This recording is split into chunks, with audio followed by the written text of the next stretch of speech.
नमस्कार। आज हम बात करेंगे संस्कृति सुरक्षा में हमारी भूमिका।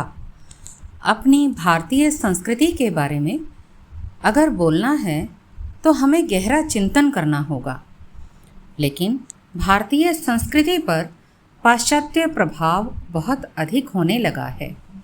इसलिए हम भारतीय संस्कृति को पाश्चात्य संस्कृति की तुलना में समझेंगे। प्रथम, प्रकृति शोषण। पाश्चात्य संस्कृति के अनुसार प्रकृति में जितनी भी चीज़ें हैं उनका उपभोग करना है। हमारा जीवन सुख प्राप्ति के लिए है और इसके लिए हम इसका उपयोग कितना भी कर सकते हैं, ये इनका विचार है। लेकिन भारतीय संस्कृति कहती है उसका संरक्षण करते हुए उपयोग करना। हमारे लिए जितना आवश्यक है बस उतना ही लेना। इसलिए हमारे जीवन शैली में हम सुबह उठते ही पंच महाभूतों को प्रणाम करते हैं। पृथ्वी, आकाश, वायु, अग्नि, जल, इन 5 महाभूतों को हम प्रणाम करते हैं और नदी को माँ, मिट्टी को भी माता, गाय को माता मानते हैं। गंगा माता को प्रणाम करने की पद्धति हमें बचपन से सिखाई जाती है। इसके साथ साथ जीव जंतु में भी कीटाणु हैं तो भी उनको सात्विक प्रवृत्ति देने की आदत है। यानी जन्म से जो शत्रु हैं, मेढक और सांप, वे दोनों भी मित्रता से रह सकते हैं। ऐसी भूमि है श्रृंगेरी। इको फ्रेंडली जिसे कहते हैं, ऐसा पर्यावरण संरक्षण करने की पद्धति हमें बचपन से सिखाई जाती है। डार्विन कहते हैं कि स्ट्रगल फॉर एग्जिस्टेंस, अर्थात हमें इस दुनिया में अपने अस्तित्व को बनाए रखने के लिए हमेशा स्ट्रगल करना पड़ता है। हमें भारतीय संस्कृति कहती है कि हमें अस्तित्व के लिए संघर्ष करने की कोई आवश्यकता नहीं है। जब हम सबके सुख की कामना करते हैं, उसी को हम कहते हैं सर्वे भवन्तु सुखिनः सर्वे सन्तु निरामया। किसी को भी दुख नहीं पहुंचाने जैसा हमारा विचार है, व्यवहार है, तो हमारा अस्तित्व स्थिर हो जाता है। अगला, सर्वाइवल ऑफ द फिटेस्ट, अर्थात इस दुनिया में बलवान है वही जीत सकता है। इसलिए हमें ताकत बढ़ानी है। वे शारीरिक बल और धन बल को ही अधिक महत्वपूर्ण समझते हैं। पाश्चात्य शैली के अनुसार धन व बल का होना आवश्यक है। धन बल से जो घमंड से दूसरों को नीचे दबाने का प्रयास करते हैं।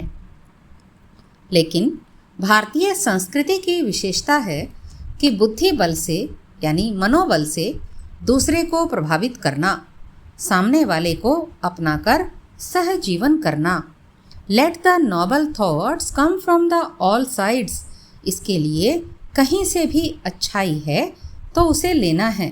इसके लिए अपने बुद्धि बल को बढ़ाना, मनोबल को बढ़ाना, सबके साथ सहजीवन करना है। ऐसे जीवन शैली को अपनाने के लिए बताया गया है। अगला, इंडिविजुअल राइट्स यानी व्यक्तिगत अधिकार। हर व्यक्ति को ही पाश्चात्य शैली के अनुसार स्वेच्छा चाहिए। उस स्वेच्छा में भी सुख मिलता है, ऐसा विचार। इसलिए बराबरी की बात होती है। हम भी किसी से कम नहीं, पर हम साइंस पढ़ने वाली युवा पीढ़ी यह जानती है हर एक वस्तु या पदार्थ के कुछ गुण धर्म होते हैं। According to their property it behaves. उदाहरण के रूप में केमिस्ट्री में हम टिट्रेशंस करते हैं। एसिड के गुण अलग होते हैं, बेस के अलग होते हैं। बेस यदि एसिड के गुणों को अपनाना चाहेगी तो क्या होगा? It has its on properties. ऐसे ही एसिड बेस के गुण धारण नहीं कर सकती। ऐसे ही स्त्री पुरुष के बराबर नहीं हो सकती। दोनों परस्पर पूरक होते हैं। यह हमारी संस्कृति हमें सिखाती है। अतः दोनों परस्पर पूरक रहें व दूसरों को देते हुए रहना, ना कि लेते हुए। यह परिवार व्यवस्था के माध्यम से हमें सिखाया जाता है। वहाँ कोई व्यक्तिगत अधिकारों की बात नहीं होती। स्त्री 3 सकारों की मूर्ति है। स्नेह, सेवा, समर्पण। अगर महिला के ये गुण धर्म हैं तो सब लोग उनके सामने झुककर उनके विचार सही दिशा में चलते हैं। तो उनके पीछे उनकी सेंट्रल ऑफ एक्टिविटी, सच में कहें तो एक महिला द्वारा परिवार पूरा अच्छे से चलाया जाता है। इसीलिए कंपेयर ना करें। हमारी संस्कृति को बचाया हमारी परिवार व्यवस्था ने।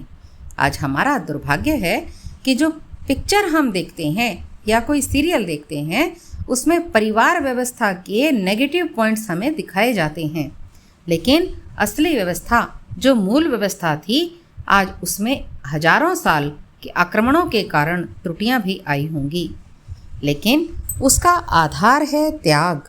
दूसरों के लिए हमें कुछ छोड़ना है, कुछ करना है। इसी से दूसरे भी हमसे सीखेंगे। लेकिन व्यक्ति की स्वेच्छा से क्या मिलता है? ईट, ड्रिंक एंड मेक मैरी, यह पाश्चात्य शैली है। खाओ पियो और एंजॉय करो। तो ये वेस्टर्न थॉट्स, लेकिन इससे नुकसान कितने हैं हम देख ही रहे हैं। छोटे छोटे बच्चों को बताया जाता है यदि माँ पिता से सुरक्षा नहीं है तो उनकी रिपोर्ट कर दो। इसकी व्यवस्था सरकार खुद करती है और छोटे बच्चों को गन थमा दिया जाता है। पसंद नहीं आए तो मार देना। ऐसी सोच, प्रलोभन, ऐसी संस्कृति के कारण वहाँ सुख, उपभोग, आनंद नहीं है, केवल उपभोग है। प्राप्त करना यानी जीवन में क्या चाहिए ऐसा अंतर्मुख होकर सबने सोचना। इसके लिए हमारे जीवन शैली में क्या कमियां हैं, आनंद मिलना यानी क्या करना, ये ढूंढते हुए वे भारत की ओर आ रहे हैं। अतः भारत के आश्रम हजारों विदेशी लोगों से हैं और यहाँ आनंद की खोज करने वो आ रहे हैं। उनको देखकर अपने भारत के युवा को लगना चाहिए कि हमें अपने अंदर और क्या सुधार करना है। तो हमारे अंदर पाश्चात्यकरण की धूल को कैसे हटाएं, ये विचार करें।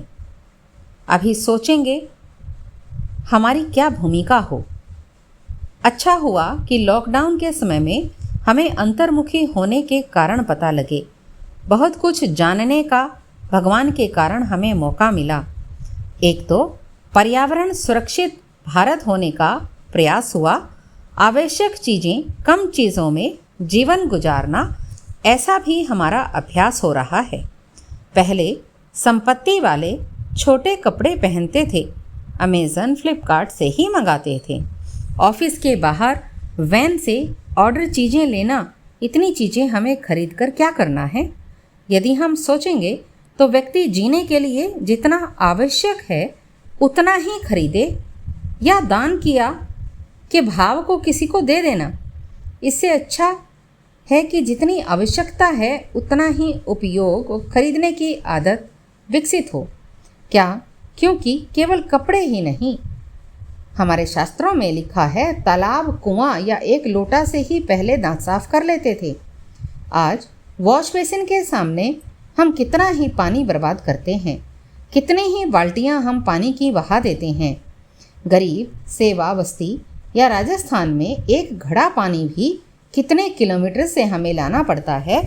इस बात को अगर हम विचार करेंगे, सोचेंगे तो हमें उसकी अहमियत का पता चलेगा। ऐसा पानी बहाने का अधिकार हमें किसने दिया और क्यों? प्रथम, सादगी जीवन बिताते हुए आनंद लेने की परिस्थिति निर्माण करने की वृत्ति हो और उसमें आनंद लेना। दूसरा, अपनी संस्कृति में योग बल दिया गया है। आयुर्वेद केवल मेडिसिन नहीं है, योग जीवन है। आयुर्वेद भी जीवन पद्धति है जिनको विश्व की मान्यता प्राप्त हो रही है। ऐसी जीवन शैली को अपनाना, आसन करना, प्राणायाम करना, उससे पहले यम नियम का पालन करना। यम यानी क्या नहीं करना, नियम यानी जीवन में क्या करना। यम नियमों को अपनाकर योग जीवन में हम आगे बढ़ेंगे। आयुर्वेद यानी भोजन से लेकर आहार विहार तक हमें कसे रहना, केवल पैसे कमाने के लिए योगा टीचर बनना या आयुर्वेद में नहीं जाना। सामान्य जनजीवन तक इसको हर युवक तक लेकर जाना है। भारत के युवा के नाते प्रयास करना है, ये हमारी जिम्मेदारी है। इसमें संस्कृति ने क्या सुरक्षा दी है पता नहीं चलता, देखने की दृष्टि कैसी हो यह भी हमें सीखना। छोटे छोटे सुभाषित हमें क्या सिखा जाते हैं? मात्रवत परदारेषु, अर्थात अगर हम यह श्लोक लें, मात्रवत परदारेषु परद्रव्येषु लोष्टवत आत्मवत सर्वभूतेषु यह पश्यति स पंडितः। जो दूसरे की पत्नी को माता तथा दूसरे के धन को मिट्टी के ढेले की भांति समझता हो, जो संसार के सभी प्राणियों में अपने आत्मा का दर्शन करता हो, अर्थात सबको अपना मानता हो, वही तो पंडित है। हमारी संस्कृति कहती है हर पुरुष की स्त्री को देखने की दृष्टि माता जैसी हो, यानी महिला सुरक्षा कानून में या बुर्के में नहीं है। यदि पुरुषों की नज़र महिलाओं के लिए ऐसी हो जाए जैसे शिवाजी की थी तो बहुत सुधार किया जा सकता है। ऐसा एक उदाहरण, जब शिवाजी के सामने नवाब की महिलाओं को लाया गया था तो अपने सरदारों को उन्होंने कहा, उस स्त्री को दंडवत प्रणाम किया और उनसे कहा, आप जैसी मेरी माँ सुंदर होती तो मैं भी कितना सुंदर होता। इस प्रकार अपने सरदारों को उन्होंने सीख दी कि दूसरे की पत्नी को माँ ही समझना। पुरुषों की आंखों में स्त्री के प्रति सम्मान होना चाहिए। हमारे घर में पैसा कहाँ से आता है, यह भी एक बिंदु है। धर्म या अधर्म, अन्याय या न्याय, ये चिंता अगर हम करेंगे तो भ्रष्टाचार मुक्त भारत होगा। ये दायित्व हमें ही तो निभाना है। आगे, आत्मावत सर्वभूतेषु, हर एक व्यक्ति में एक ही अंश परमात्मा है।